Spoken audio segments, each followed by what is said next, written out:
Salut, je suis Franck Fangan, coach thérapeute et aujourd'hui je vais partager avec toi un secret pour ton épanouissement personnel. Alors, cette vidéo m'a été inspirée par une de mes clientes lors d'un de nos coachings et nous sommes arrivés à la conclusion selon laquelle elle avait une confiance en soi élevée mais une estime de soi faible.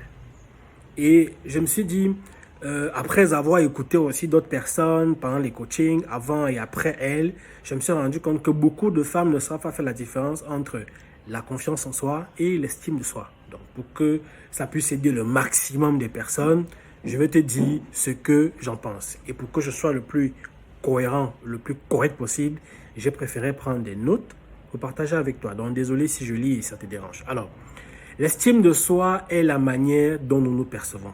L'estime de soi est la manière dont nous nous percevons. Une estime de soi positive peut nous aider à accepter et à croire en nos valeurs. Une estime de soi positive peut nous aider à accepter et à croire en nos valeurs. Par contre, la confiance en soi est notre croyance en nos capacités à accomplir certaines tâches ou alors à surmonter des obstacles.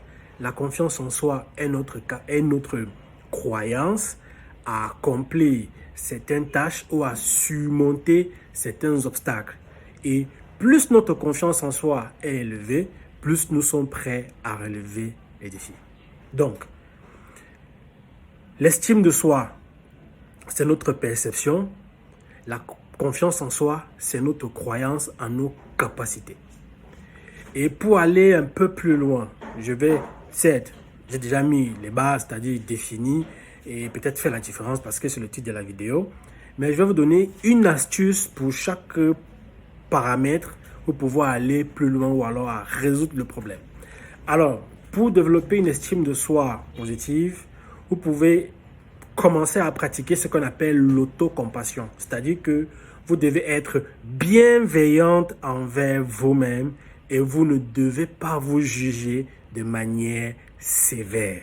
Vous devez donc identifier vos forces et vos réalisations et les célébrer. Je précise, vous devez identifier vos forces et vos réalisations et les célébrer. On n'a pas dit identifier vos forces et vos faiblesses.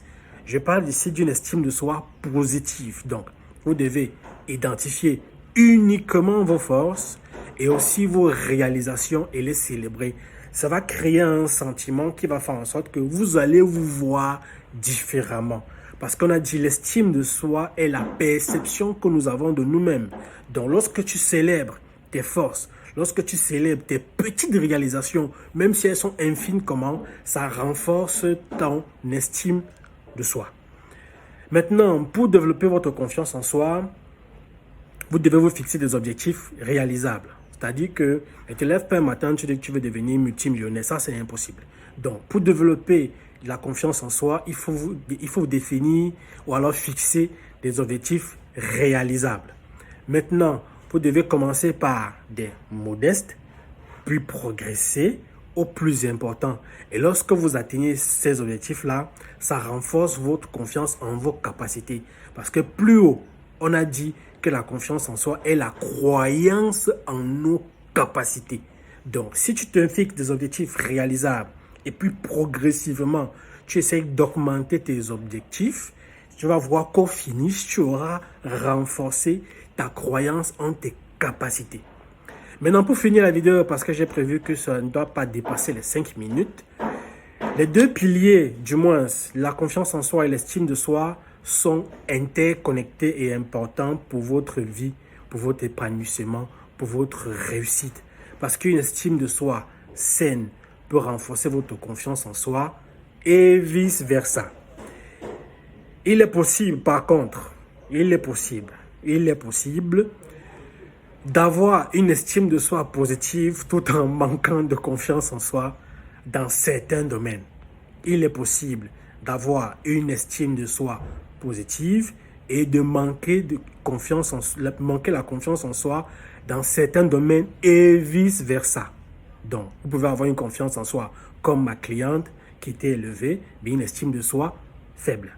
Donc, 5 minutes, j'espère avoir respecté les délais. Je suis très content de partager ça avec toi. Et si tu as des questions ou alors si tu as des sujets que tu aimerais que j'aborde, signale-moi en commentaire. Je me ferai un plaisir d'aborder ce sujet pour te faire plaisir et te faire progresser dans ta mission de vie. À plus tard.